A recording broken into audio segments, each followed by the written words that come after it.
Hi, this is Lindsay from Echo East Creative. Today we're going to look at a few different ways to make a step and repeat with just one logo.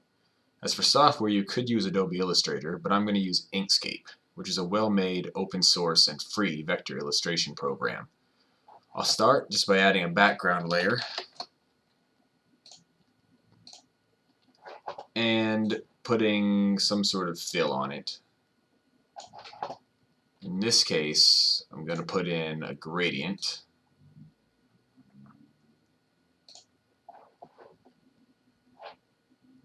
I'll go ahead and go with a kind of light colored daytime sort of gradient. I'll lock that layer. While I'm here, I'll go ahead and label this layer logos, since that's what will be there.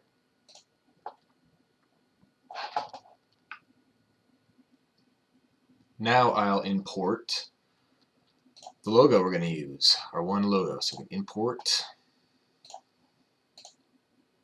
Okay, I'm going to go ahead and lock the dimensions and make it 6 inches wide. Now to create an interesting pattern with this one logo, I'm going to style it two ways. So I want to start with two logos as my foundation. I'll duplicate the one logo, move it so it's about 6 inches away from this one. Do that twice to give the space. And then I'm going to, for now, just go ahead and move them off the artboard. The next thing I'll do is I'll select the logos and I'll clone them, either using the clone tool here or Alt-D. Alt-D. I'm going to move them over to about 3 inches from the X side, from the left side, and drag them up about, I don't know, there. Now we have two clones of these two, our originals. Now using a combination of the duplicate and move functions, I'm going to create two lines of logos real quick. So I'll duplicate either hitting this button or Control D. So I'll hit Control D and then I'll move them about 12 inches to the right. And I'll duplicate it again, duplicate it again. Now I'm going to go ahead and select the whole line, duplicate it, Control D, and then I'm going to move it vertically 10 inches below. Now because Inkscape counts from the bottom left instead of the top left, I'm going to make this negative 10 inches to move it down. So now just to recap, we have two lines of logos all built off of a clone of these two. Now we're going to go ahead and select them, both lines, group them together with Control G, and I'm going to clone this grouping of two lines and move it down. Now from this clone, I'm going to duplicate, Control D, move down, Control D, move down. And that's enough for now. Sometimes you don't need logos behind people's ankles, so for now we're just going to leave it blank down there. Okay, so we've done step one, which is basically just giving us a step and repeat with logos on it. It's pretty boring, and it's not really that useful. Having lines kind of keeping everything in the exact grid is not very useful, especially when you start having more than one logo, because logos can get lost behind body shapes. So what we're going to go ahead and do is we're going to see why cloning the two lines together was useful. So we can basically go into the group we cloned, which is this top one, because remember we cloned it to give this line and we duplicated them from there. So we take this first line and we're going to go into the group, double clicking. So now we have this line down here, and we're going to select it all and move it 6 inches to the left. See what happens. Wow, that's more interesting. We're going to go ahead and get rid of this one Voila! That's a lot neater, huh? Not only is it neater, but it also breaks up those vertical lines and creates sort of a crosshatch pattern, which will be better behind people's bodies.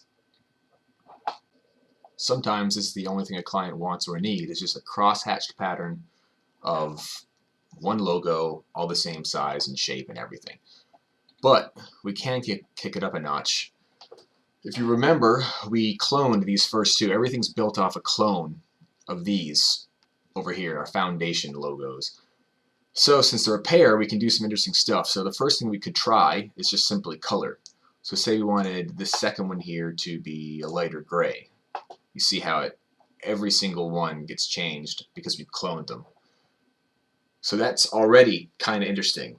Maybe that's all they want. Let's make this black again. Another thing we could do is, say you wanted to just change the size a little bit. We could highlight that one and go to scale. Maybe make it 90%, make sure it's proportionate, 90% smaller, or 90% its original size. Apply that, and you'll sort of notice it just kind of pulls your eye in a different way, even though it's subtle. You don't really even notice it that much. Obviously, you can go a lot more, make it a lot weirder, and sometimes that works. That is kind of neat. But let's go ahead and get out of that. So we did size. Now remember, these are all built off a clone of these lines too, so we can do stuff with the lines. Say we go into this group, and let's take every other one, and let's go ahead and move them down a couple inches, see what that looks like. So that's sort of weird. It's kind of like a jitter effect. Now of course when you look at them, kind of zoom in, it looks just kind of random, but it's not random. It creates a kind of interesting pattern. That one was maybe not the best, but it's an idea, so we can go back to our original. Another option is to go to these sort of original ones here and break it up by pairs and maybe rotate. So say we take this first one, rotate it about, I don't know, that much. Take this one, rotate it about that much.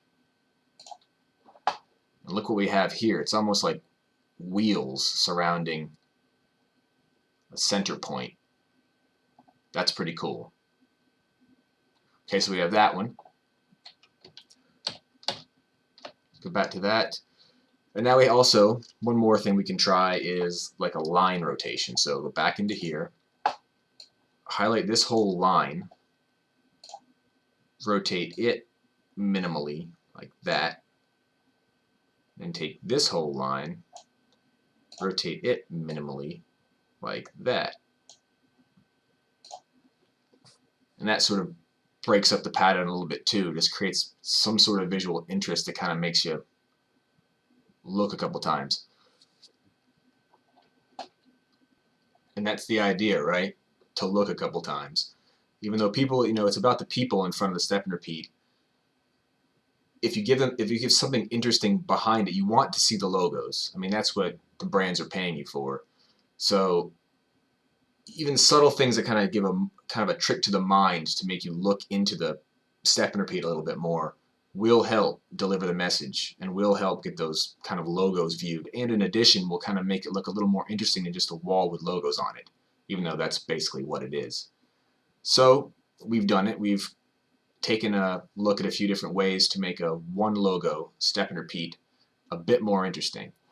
I hope you enjoyed, and happy repeating. Bye.